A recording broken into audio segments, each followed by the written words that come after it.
So, ito ang lola nyo ngayon this morning after breakfast.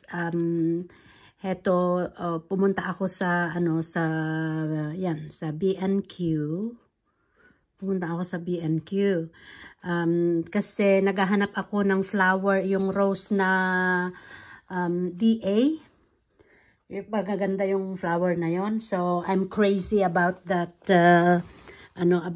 rose. Wala sila. Wala sila sa B&Q dito sa amin, sa Kent. So, ito na lang dumampot na lang ako ng kung ano-ano. Yan, Calla Lily. Bumili ako ng Calla Lily.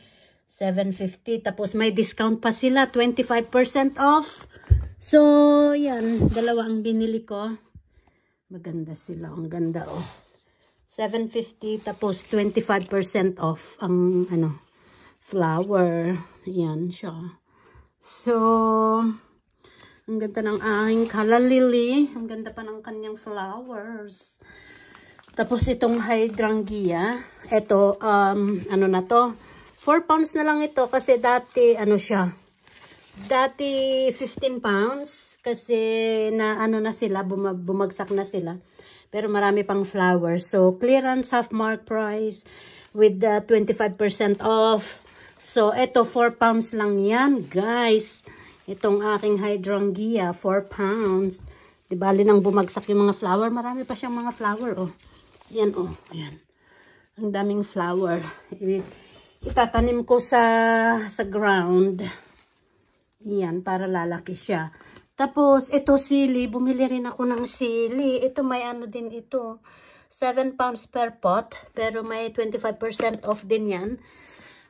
Kaya natuwa naman ako. Yan, ito ihang yan.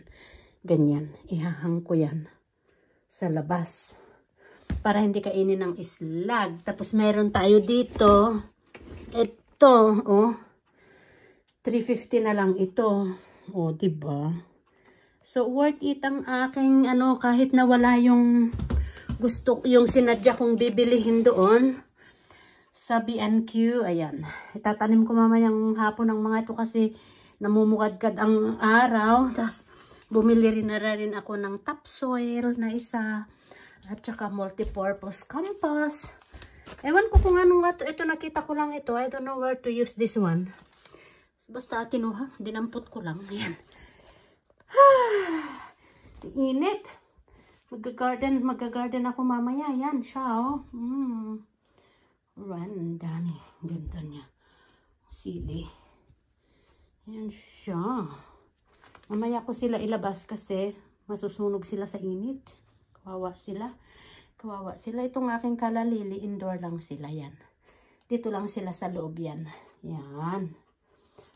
Yan siya. Gaganda nila. Ito sa garden yan.